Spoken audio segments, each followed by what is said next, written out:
Heartbreak and breakups and navigating your identity in relationships can be really difficult. So I wanted to do something a little bit different this video, and I wanted to invite my sister, Allie. Hello! Because she has gone through an incredibly difficult year with a lot of heartbreak and betrayal.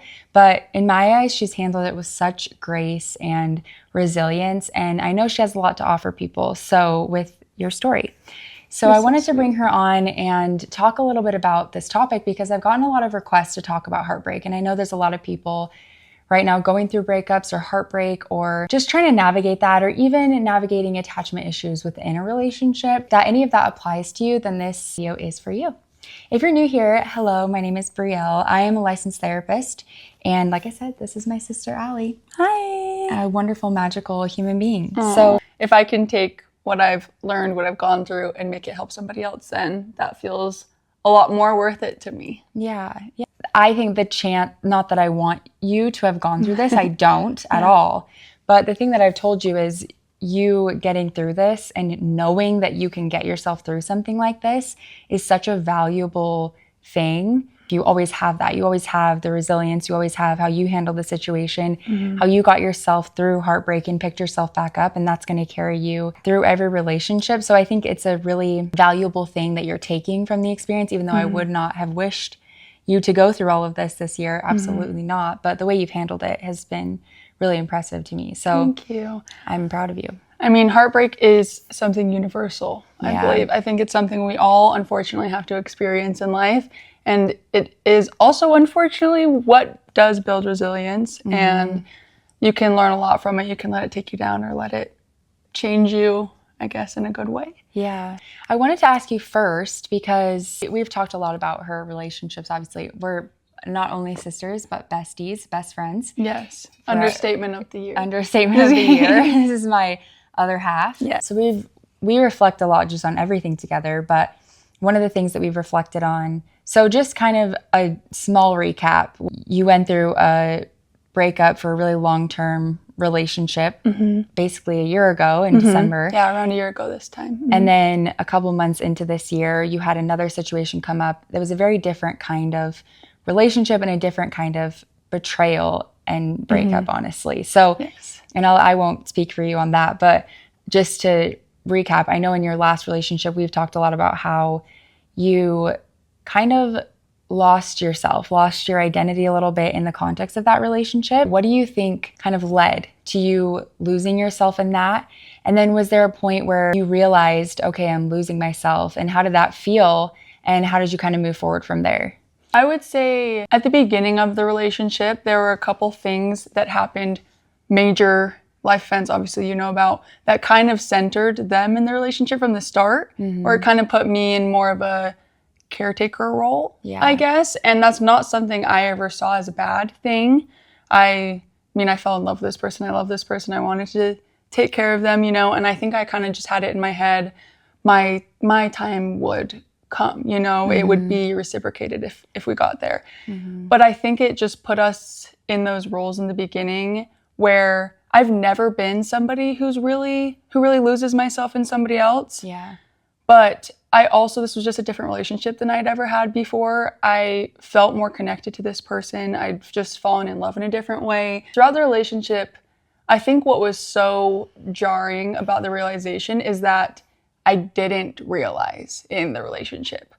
I think what was going through my head looking back on it, now I clearly see that was me losing myself and having lost myself. And knowing that, I mean, I practically all day, every day would think about them breaking up with me, or just, you know, had that anxious kind of attachment come up a lot. Yeah. I felt so horrible about myself in every sense of the word, just had no confidence, but it was the fact that when we broke up, it was looking at myself in the mirror and realizing I don't even recognize you. Yeah. Like, I don't even know who you are anymore. And realizing how far I had lost myself after the fact. Yeah. It wasn't until I feel like we broke up that I really realized how far gone I had been. And that was honestly, the breakup itself was devastating, but that's almost the more devastating thing, is having to come to and realize that you're not even, that you're a shell of who you really are. So I would say I don't even know if there was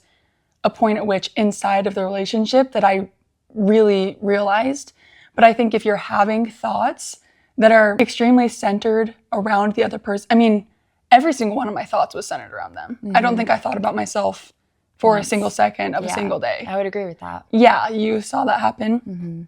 My roommate at the time, who's like a sister to me, is like a sister to both of us, also saw that happen. I mean, people that loved me were coming to me saying that, and I was in defense mode, as we do. Of course. You know, in defense mode of just, no, it's not like that, whatever it is. When really, I didn't feel loved. I think it's not always in the relationship that you notice. So if I can maybe give a bit of a warning signal, if you're not thinking about yourself ever, that's not a good thing. Yeah. It's good to care about and love somebody else, of course, but it is not good to not even have yourself in mind in any sense. Yeah. Not checking in with yourself and not being able to have that intuition because you're just so far gone. And that can be in the context of a toxic relationship or even a healthy relationship. You know, attachment issues, I think a lot of people struggle with attachment issues and just, you know, attachment styles. But even if you're in a healthy relationship, that doesn't necessarily mean that you're being healthy towards yourself in the relationship. Like there could be nothing negative or toxic going on between the two people and the couple, but you could just be handling your relationship with yourself in a toxic way. And so I think even if there's nothing in your relationship or in your external reality that's negative, it doesn't mean that you're being your best self in the relationship, if that makes sense. 100%. So that's something I would say too. And I think in your case, there were definitely factors of the relationship that were breaking you down, to be honest. And, you know, we all have to take responsibility for our own things. I know you've said that too. For sure. I would never blame. Yeah, you don't. I don't blame the other person for their relationship. Yeah. It's on me too. I was in the relationship. But just being a person who loves you and was watching that, I definitely know you deserve to be treated better. But you know, I say that as the sister. But I agree. Yeah. I mean, I do agree. I also will never claim to be a perfect person. Nobody absolutely, there's always things. I want to take every experience in a relationship and look at where I can also improve or show up better. And honestly, I think that was not a good thing of me to lose myself. That's not me showing up as a good partner either in a relationship. Like you said, I think what was so confusing about it too is this was actually probably my least toxic relationship I've ever had. Yeah. And so I think that's why I got a little lost in it, because usually it's a bit more cut and dry. Yeah. In the past, it's been pretty blatantly not healthy. Whereas this was not that. It was a lot harder to see, I guess, because in comparison, this is nothing. Yeah. So, which is not good. That doesn't mean it's necessarily it. Right. Doesn't mean it's good. Yeah. And it's complicated because I always want to clean up my side of the street, as they say. Yeah. Like I said, I don't think I'm perfect, but I could have been a lot better by taking care of myself. I think that's not fun to be in a relationship with somebody who's not taking care of themselves and is like anxiously attached to you. I'm sure that also distanced them from me. They were also an avoidant attachment type of person, which they tend to find each other. Attachment styles, So I wouldn't blame them, but I do agree that, I mean, I just think we had different ways of loving. I think we were in different places in life. I am looking for something different for sure. For sure. I would like to be treated differently next time. And I definitely saw when that realization happened for you, I know it brought you to a really difficult place because you haven't ever been somebody that's lost yourself in a relationship. That's not something that you had really experienced before. So I think that was hard for you. And watching how you turned it around was incredible, because you really did take charge of your own health and your own mental health and your own life. And I wanted to hear just kind of what you feel like those next steps were in building yourself back up. So I just kind of want to hear what your day-to-day looked like as you were navigating heartbreak and kind of what that process looked like for you in building yourself back up and rebuilding that relationship with yourself. To be fully transparent, before the relationship even ended, it was kind of the catalyst, I feel like, I think I knew the breakup was coming. I mean, I was just absolutely riddled with anxiety all day, every day, you saw. I got on Wellbutrin, and then after the breakup happened, you know. At first, it was very dark, not gonna lie. Not because of the medication, I don't think. I just think, as I said earlier, the realization of how fully I lost myself and not recognizing myself and all of that. I don't blame them at all for my mental health after the breakup, you know. At the beginning, it was getting through the day. I got to a very dark place a year ago at Christmas. You saw, I have made a promise. I made a promise at a young age that you know about, that I would never take myself off this earth, no matter how bad it gets. And so knowing that, which honestly, I'm so grateful for that promise, because I'm so happy I'm here right now. If you didn't have kind of a plan or forethought about what to turn to or what happens when you get to that place if you have depression, I think that's why, and people make safety plans, you know, people... Which I made. Yeah, people make safety plans for a reason, because you never know what your thoughts are going to be like or what's going to happen when you get to that place. And if you think about it before you're in that place, you have something to turn to and a reminder from your healthier self, your healthiest self, your happier self, that there's something worth fighting for. So hard in the cloud of that severe depression to care about any of that. To, even if you know there are people you love and things you love, you can't feel that at the moment. So really you have to, I encourage everybody to make that promise to themselves, because just, you have to take it off the table. You have to not make it an option, because then it's just, no matter how bad it gets, you will get through until the better day comes. Because that's really all it is. Sometimes it's just getting through until a better day comes. It will. It always does. It always does. But I also upped my Wellbutrin. It genuinely saved my life. It was like night and day. It truly saved my life. I felt a little bit twacked at the first day. But I went from quite literally not being able to get up off of the floor to talking again. I couldn't even talk.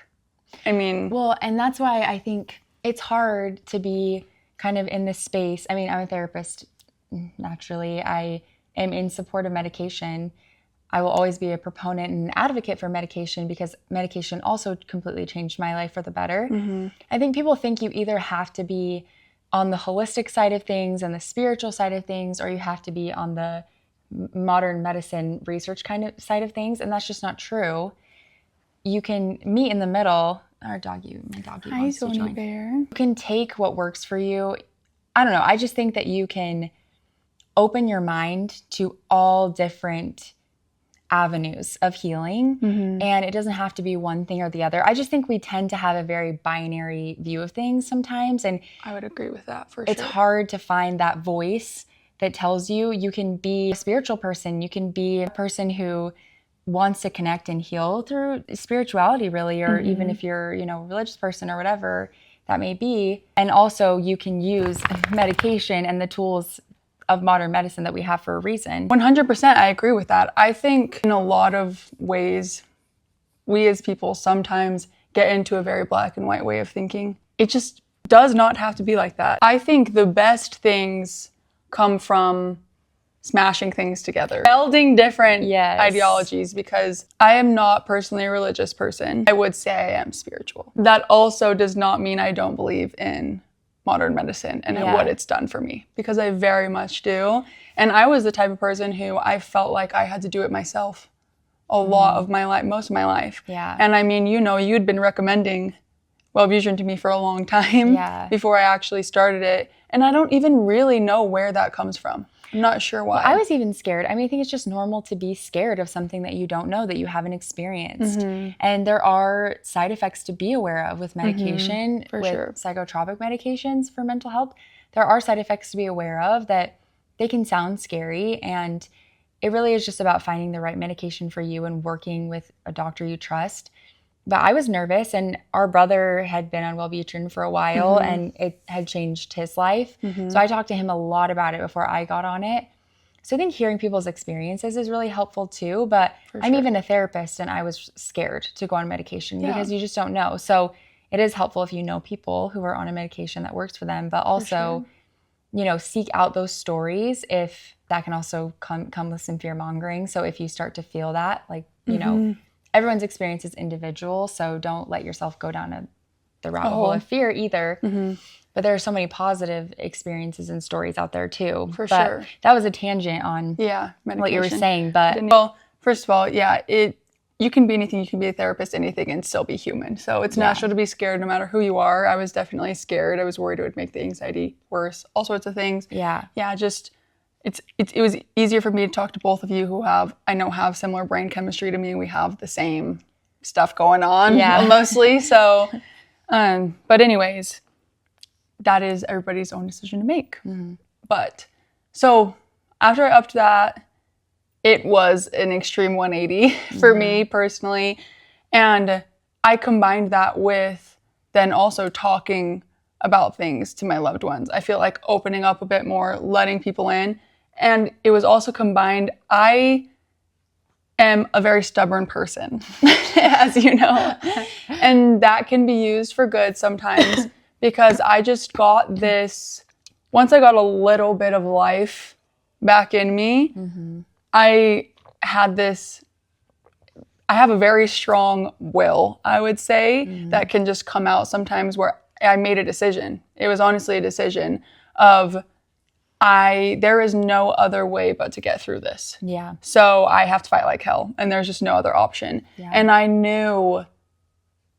feel like for the first time my intuition spoke to me a bit, and I knew so deeply in my bones, I can't even describe that feeling, but I just knew that the next little chapter for me was going to be such hell, but getting through it was going to change my life for the better and send me on a trajectory that I'm supposed to go on. And so my day-to-day after that was, I would say my advice for getting through a breakup too was every time I was genuinely trying to rewire. So every time I would think about that person, or I'm someone who I've struggled to let things go in life for sure. I've heard the phrase, everything I let go of has claw marks on it, something like that. And that was very much me for most of my life. And so I just decided everything had to change. Obviously what I was doing, how I was dealing with things was not working. I couldn't be someone who just stewed. I didn't want to be a victim anymore. I didn't want to be a victim of my own life anymore. And so I know, I can't look at you when you cry because it's okay. I'm just so proud of you. It's really hard to I'm an emotional person. Okay? No, I'm too. I know I can't. It's really hard to make those changes. And I think I talk about this all the time on my channel. That's like my whole thing is just how much you can change your life and how you have to care for yourself and have compassion for yourself. And that can change everything. Yeah. But I really got to watch you go through that this year and change your entire life. Yeah. And watching someone you care about so much go through that and like believe in themselves is just it's insane because you want that for the people you love so much, but they don't always want it for themselves. And that's the kicker. You have to want it for yourselves. I mean, at the end of last year, everyone could be coming to me saying, please fight for yourself. And ultimately, nobody can but me. Ultimately, nobody can but you. Nobody can jump inside your body and do it for you. Yeah. So it can be so frustrating to hear when you're in a bad place sometimes for people to say, it is a decision. Yeah. But it is a decision. It is a decision. You have to decide to fight for yourself. You have to decide to give a shit about yourself sometimes. And it's not easy. That doesn't mean it's easy. That doesn't mean you're not sometimes fighting a chemical imbalance or the way that you've been wired your whole life or the way you've always done things. It's not easy. It's hard. But that doesn't mean it's impossible. And there can be such incredible things waiting on the other side if you can make the choice. And so I think that it was every time that came up, I had to shift so hard. And I mean, I wrote letters to myself. I know I showed you that I could go back and read when I was having a good moment.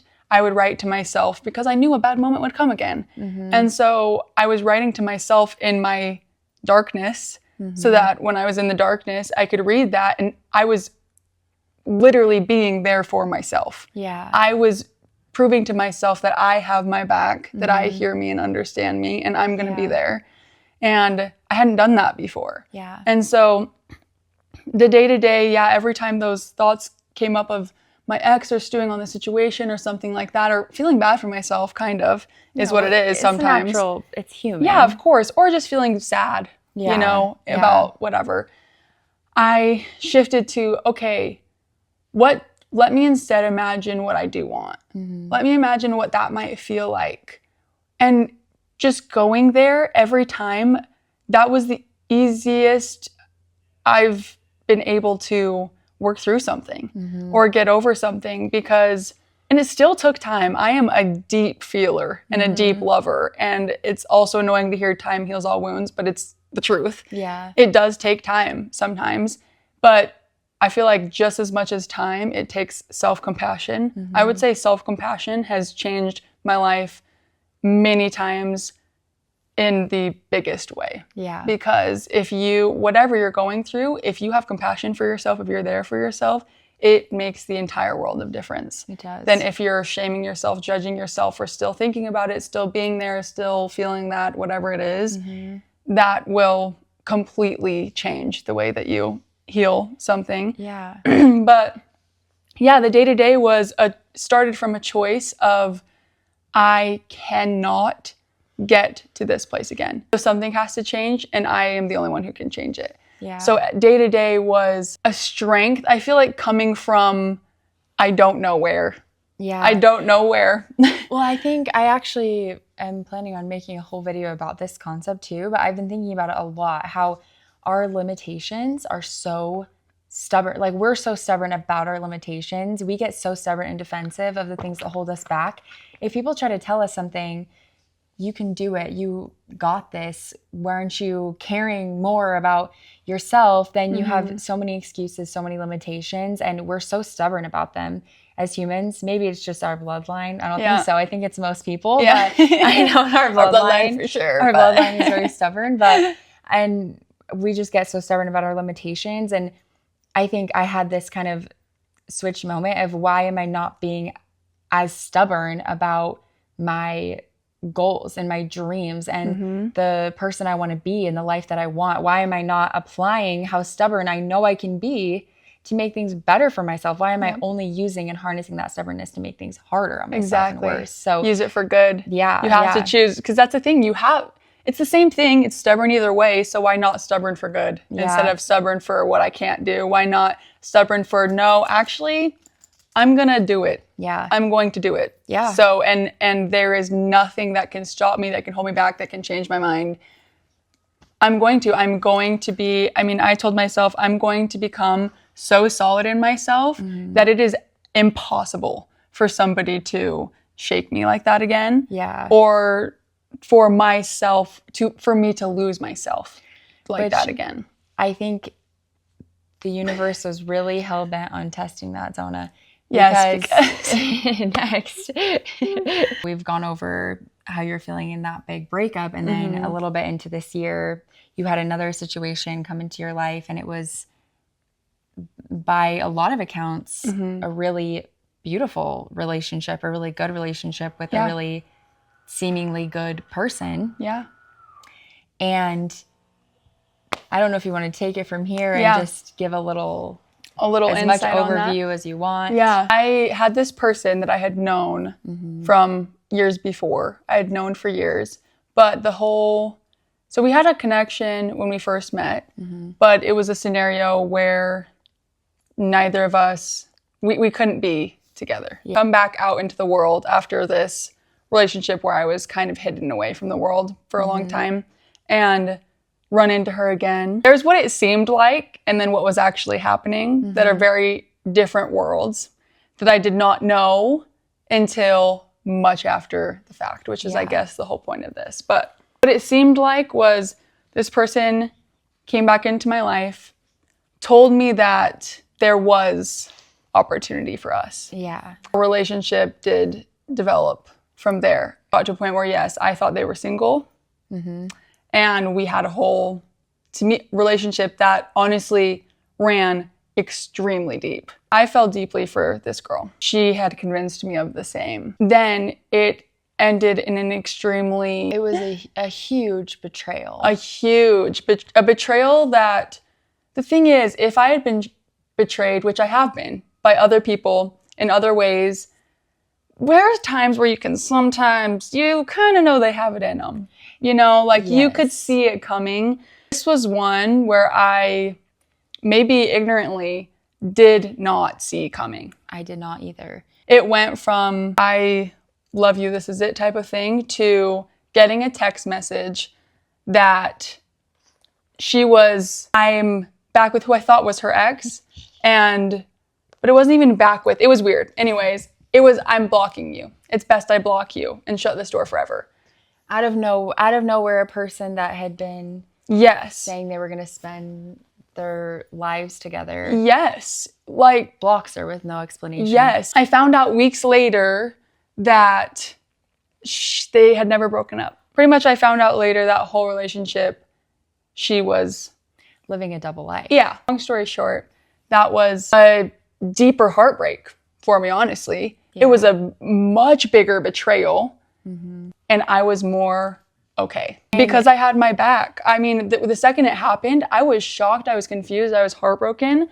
But I was also, it was the first time in my life that I wasn't thinking, what is wrong with me? That has nothing to do with me. No. That has nothing to do with me. Which that was absolutely the first time, because I've seen you go through breakups. I've seen you go through just questioning in relationships. In the past, it was clear that there was a question mark about your worthiness that ran deep. Yeah. And it always broke my heart. And I struggled with the same thing when I was younger. And it always broke my heart because it was so clear to me that it was never about you. It was just that the relationship wasn't right. It can be, and even if it's two healthy people, even if it's a healthy relationship, even if there's no betrayal, when a relationship ends, it's just not right. Sometimes it's weird when it is amicable. Sometimes it just doesn't work.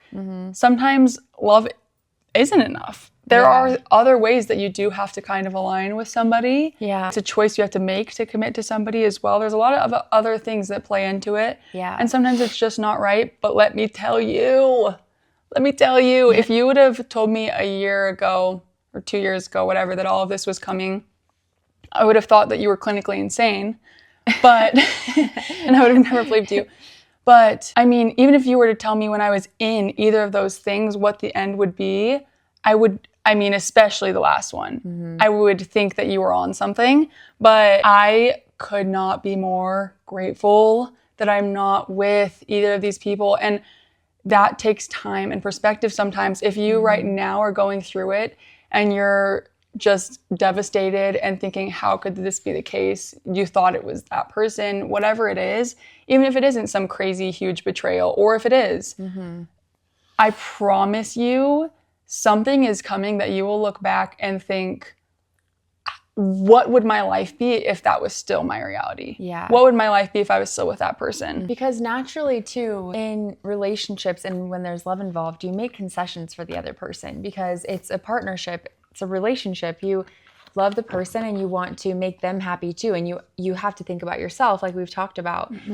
But when it's a healthy relationship, there is still compromise and there's still making concessions for people. But it has to be the right person. Those concessions have to also feel right to you. They have to be made from a place of deep love that's rooted in worthiness, that's rooted in still caring and considering your own needs. It has to be rooted from that place. I think the concessions that you would have made for those people, if things had continued on, that wasn't meant to be your path. I've had to see it as I am glad to know my own capacity to love. I don't know, I'll never know if anything of that last relationship was real.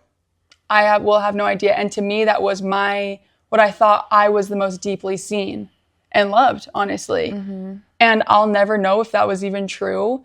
But that love still existed from me. And I'm proud of that, and I know my own capacity now, which I think can be a beautiful thing and something you can take from it. Yeah, you just have to take what you can sometimes, and also it's who I was also the ways that I fell short, looking at those things in every situation and having to take a real look at yourself. I'm a type of person, I want to know. I want to take accountability for my shortcomings or things that I would do differently. And I want to be aware of those things and improve on them. And that last situation definitely confronted that. It brought up that anxious attachment again in a way that it made me work through it. And I'm honestly so grateful to that situation for that, because I feel like I feel like it just catapulted me into who I'm becoming and who I've been wanting to become. Yeah. And also this time, I applied to live in a different country the day after this all happened and got it, interviewed, got this internship, and just went and had that experience for 2 months. And I wouldn't have done that. And now I'm moving states as well. I wouldn't have done any of that if I was with the person I thought I was supposed to be with. Yeah. Well, I'm so happy that you have let these really difficult experiences catapult you forward instead of hold you back, because I think that is what contrast is meant to do in our lives. Is we're shown contrast so that we can work through the contrast and be better. I don't believe we're shown contrast to just drag us down forever. I think you have to be willing to allow contrast to open your heart and change you for the better. I'm not saying that's an easy thing. Believe me, I'm not breezing over that like it's just an easy thing to do. But I think just having a willingness there to let difficult emotions, difficult experiences, being brokenhearted catapult you forward. I think there's a lot of people out there who are going through heartbreak or breakups where there's still a lot of hope to get back together with a person, or that there's still that idea of this person is my soulmate and I've lost something so great that I can't get back. And I understand that feeling. It is so real. It's so real. And at the same time, I truly don't believe that the person who's meant for you is ever going to make you feel worthless. I just don't think it's ever going to miss you if that's what's meant for you. I think what's meant for you will always be for you. What's meant for you will always find its way into your life and will stay. You don't have to grasp at straws. You don't have to grip so tight onto something that's meant for you, I think is what I'm getting at. For sure. If a relationship is meant for you, you don't have to grip onto it. You just have to allow it. And even if you do get back together, even if you do take a break and get back together, that does happen. But it has to happen and come from a place of allowing what's right for you. And you have to be open to the possibility that it's also not what's right for you, that it might be, but also might not be. In the time that if you are taking a break or taking time away or whatever it is too, spending that time just thinking about the person and just wanting that, pulling for it, you're missing yourself in that. Yeah. You have to fill your time. Well, you don't have to do anything. But what I would say is helped me and helped me work through my anxious attachment was when it was being triggered, when I felt distance or something, filling my time with me things. I mean, I love all things artistic. I was doing photo shoots with myself. I was painting, I was drawing, I was writing poetry even about it, you know? Like I'm in 2014 Tumblr era. I mean, you just do things that are for you. Even if you don't like art, whatever that means to you, you know? Just something for yourself, by yourself, or by with people that you love, but just not centered around the other person, you know, and not waiting for them to come to you, because also, sorry, hot take, but there's of course exceptions to the rule. Sometimes, yes, that happens. Sometimes people will break up and get back together and you're soulmates. And so then that will happen. Again, that can't miss you.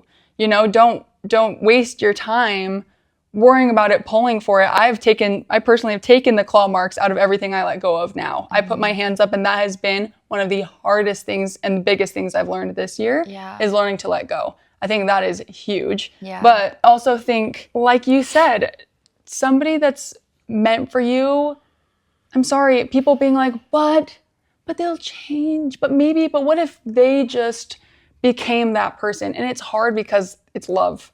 And when you love somebody, you can't really unlove somebody. And sometimes you put up with a lot of shit because you love somebody. You love someone, But if you care about yourself a lot, then you won't want for yourself to go through those things or be put through things that are not healthy or good for you or not making you happy. And Yeah. if somebody leaves you or discards you or makes you feel less than or something, I wouldn't bank on them coming back around to become the person you want them to be. Yeah. I'm sorry, but I think it's better to try to, I mean, I know it's such a cliche to say love yourself, but if you can't even love yourself yet, take some sort of care for yourself. Yeah. Put the effort in. I do think that is what self-love is. It's loving action towards yourself. And Mm-hmm. I will say, even in a relationship, because a lot of people think that when you get into a relationship, that just kind of magically fixes all of your problems, or that a relationship is and should be their source of happiness and their source of validation. The truth is that you have to do that for yourself when you're in a relationship too. I went through that with my own relationship and now marriage. I think for a long time I did depend solely on him because of my own past attachment issues for a while at the beginning. And we were really young when we met too. So, there's always going to be those little elements of like when you're young figuring things out. You're just not early 20s. Yeah, you're just not your most mature, best self yet. I definitely depended on him a lot for my validation, and he would validate me. But the problem is it never felt like enough. To me, it was always more. I needed more. I needed more to feel better about myself. And it never came from me. It was never me saying, oh, I care about myself, so I'm going to accept the love from him. It was, I'm worthy of love and I can love myself and get permission to love myself if he loves me first. Yep. But I had to navigate that in my relationship. And when I became a person who gave that to myself, my relationship also even became more validating and loving because I was allowing that in and I was opening my eyes. You could actually hear it. Yeah, I could hear it. I could see it. I could feel it actually and truly because I was getting it from myself first. You finding that when you're single, it only helps you when you're in a relationship too. I've definitely struggled with trust issues and anxious attachment, and that's not a very good mix sometimes. That definitely creates for a situation where sometimes you are just seeking that external validation. I remember, I just wish somebody, telling you, I just wish somebody could come in and just tell me for sure, no questions. I could just know for a fact they love me and would never leave me, and just that I could know for a fact that I could actually trust someone 100%. And the truth is, it's not possible. Nobody can come in and fix you. Nobody can come in and make you feel the love that you can't feel for yourself. Nobody can, yes, sure, people can influence you. People's influence can help you see yourself in a different light, but you can't rely on it. And my mom would tell me, and it would honestly make me angry sometimes, because she would say, well, so-and-so or whoever can tell you they love you or you're amazing or beautiful or whatever it is all they want, but if you don't get better with yourself, it will never feel like enough. And it would make me so upset, and it's honestly because she's right. And it's just that little child in you sometimes that just wants it anyways, wants somebody to come in and save you, wants somebody to come in and make you love yourself somehow, make you feel full, or whatever it is, give you that piece you're missing when you're not missing a piece. There's no piece missing. You just have to see yourself that way. You have to give that love to yourself. You have to talk to yourself like you'd talk to your sister. Talk to yourself like you'd talk to somebody you love. We're all gonna go through hard things. Yeah. You can either allow those things to harden you and make you treat others the same way and go cold and shut yourself off. And honestly, there's a time I did that. It's like a weird mix of self-preservation and self-sabotage at the same time or something. What I would like to leave anybody with, and what I myself am constantly reminding myself of, is that there will always be things. There's going to be another hard day. This is not the last thing I'm going to go through. Yeah. But can all, let that make us inward and closed off and cynical, or you can let it crack you wide open and just allow you to feel everything, because that's why I think we're here. I think I'm alive to feel this deeply. I feel like it's a privilege to feel this deeply. I don't want to close myself off anymore. That means building up a very strong sense of myself and having my own back, because things are going to happen. Yeah. The good, the bad, and the ugly. And, for sure. Yeah, and I think along those lines of just letting life in, letting life break you open instead of hardening you. A way that I've been kind of talking myself through that lesson in life lately is that every time I feel stress or fear or anything come up, I've kind of created this framework in my mind. It actually came from our mom about, are you gonna go into contraction or expansion in any given moment? And are you going to go towards things in your life that are contracting you, or go towards things in your life that are expanding you? And for some reason that has changed. That language and that way of thinking about it has changed everything for me. Lately, if I've been feeling that stress come up and those old stories come up, I have gotten so stubborn about saying I'm not going to let anything contract me anymore. And that doesn't mean I'm not allowed to have feelings. That doesn't mean I'm not allowed to experience things and experience life. But when I have the choice, it's not going to contract me. I'm going to live there in that expansion, because that's what allows you to continue expanding, is when you allow yourself to feel safe in expansion. I've seen you do that, really challenge yourself and expand yourself this year and make that your new normal, is that expansion. I could leave you with anything too pertaining to the topic. It would just be, when you think of those moments, are you letting this thought, this feeling, this experience contract you, or can you let it expand you? I think the moral of the story here is you have to get stubborn for yourself. I think you genuinely have to get stubborn for yourself. You have to find a fire somewhere and a determination to make your life good no matter what. Yeah. I mean, I feel like that's kind of the ideology I've had to adopt for myself, is I'm going to be good. Yeah, what's meant for me, it cannot miss me. Even if I tried, it can't miss me. Even for mental health things and anxiety, I used to what if in a negative direction like crazy. And one of the things that's helped me deal with anxiety is, I call it what ifing in a positive direction. It's just, what if everything goes wrong? What if I die? What if, it can be as drastic as that. And instead changing that to, what if everything works out for me? What if it's actually okay? What if I'm completely fine? What if I do find the love that I deserve? And what if I do get through this? And also, if there is somebody out there doing it, there's somebody out there doing anything you want to do, there's somebody out there who has gotten through whatever you're going through, we're not alone in this. If I can do it, if somebody else can do it, you can do it. There's no difference. You do have it in you. I love that. Everybody show Allie some love in the comments for coming on this channel and for sharing her beautiful wisdom and story. And I'm so proud of you. So I love you, and thank you everybody for watching. I hope you have a beautiful day.